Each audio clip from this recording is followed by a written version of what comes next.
tung sahur. Kenapa ya? Hari-hari ini cuaca berubah mulu. Tadi pagi cerah, sekarang tahu-tahu mendung. Kenapa ya? Kebanyakan nih ya, orang tuh masih nggak aware lah sama krisis iklim. Apalagi lo kalau lihat cuaca nih, cuaca sekarang itu gimana ya bilangnya? Sekarang cerah, ntar tiba-tiba 2 jam lagi udah hujan, gitu-gitulah. Random banget ya? Iya. Kacau. Iya juga ini jemuran gua udah berapa kali nggak kering-kering gara-gara cuaca yang berubah-berubah mulu begini. Lagi namanya juga takdir Tuhan, mau hujan mau panas juga udah. Kita juga di rumah-rumah aja ngapain sih mikir-mikir kayak gini ya? Ya iya sih nggak salah, emang bisa masuk ke takdir Tuhan juga. Tapi lu harus lihat dari sisi ilmiahnya juga dong. Ngapain ngurusin begituan? Kita anak komunikasi, udah kita kok ngomong aja ngomong, nggak usah ngurusin hujan. Hujan tuh Rara aja ngurusin Rara tuh yang ngurusin hujan. Santai aja. Lu dulu belajar apa sih sekolah? Lu jurusan apa dah? Lu dulu belajar IPA gak sih? SD, SMP diajarin lo kita lo. Ya IPA Masa sih. lu nggak diajarin? Ya IPA sih sebenarnya, tapi jujur aja gue tidur aja sih di kelas. Jadi ya gini lah. Kacau. Di kelas tidur Parah banget. pembahasannya jadi gini. Gimana sih? Gimana Indonesia mau maju?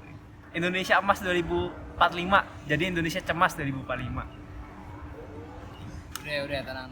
Jelas-jelas lu tuh orang yang nggak sadar kalau ada perubahan iklim. Iya. Ini jelas-jelas ya cuacanya lagi berubah-berubah gini loh. Mau tahu apa sebab akibatnya? Apa tuh? Tonton video ini sampai akhir. Oh, biar kita tahu nih semua berarti. Panas, hujan, banjir. Kenapa sepatunya diangkat? Banjir lah. Itu kan yang akhir-akhir ini kita sering alami. Ya, kalau dibilang sebabnya karena takdir Tuhan, ada benarnya.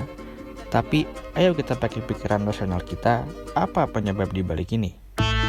Di sekolah dulu, kita pernah belajar tentang emisi gas rumah kaca dan efek eksploitasi sumber daya alam. Nah, dua hal tersebut penyebab dari berubahnya iklim kita sekarang ini. Lalu, apa efeknya? Percaya atau enggak, krisis iklim yang terjadi ini bisa bikin ekonomi sebuah negara hancur. Loh, kok bisa? Ya bisa. Dari kerugian yang dialami karena bencana alam yang terjadi imbas dari efek eksploitasi sumber daya alam. Untuk merecovery keadaan dari sebuah bencana, tentu memerlukan uang yang tidak sedikit. Ujung-ujungnya, rakyat lagi yang susah. Selain itu, polusi udara juga menyumbang kerusakan pada iklim lingkungan kita. Ini adalah hal nyata yang terjadi di depan mata kita.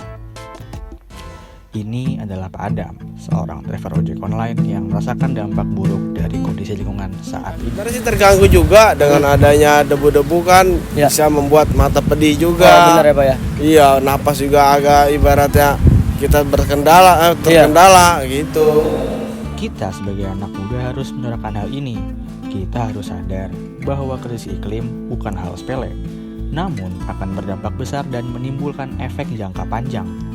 Kami mewawancari salah satu teman dari komunitas Stress Ranger untuk berbincang sejauh mana sudah pencapaian SDGs 13 Climate Action dan bagaimana cara menyikapi rasa kesadaran itu dibangun oleh masyarakat di Indonesia. Jauh ini sih pencapaian SDGs 13 tentunya Climate Action ya. Iya. Itu masih dalam tantangan yang signifikan sih kalau dari di Indonesia.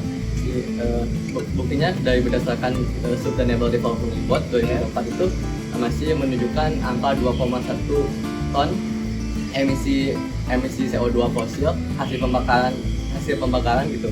Jadi itu menunjukkan bahwa masih perlu gitu upaya lebih besar untuk mahasiswa dalam aksi iklim ini gitu. Oke, kalau menurut aku sih aku aware di isu lingkungan ini karena isu lingkungan ini kayak apa ya, benar-benar penting banget gitu untuk masa depan.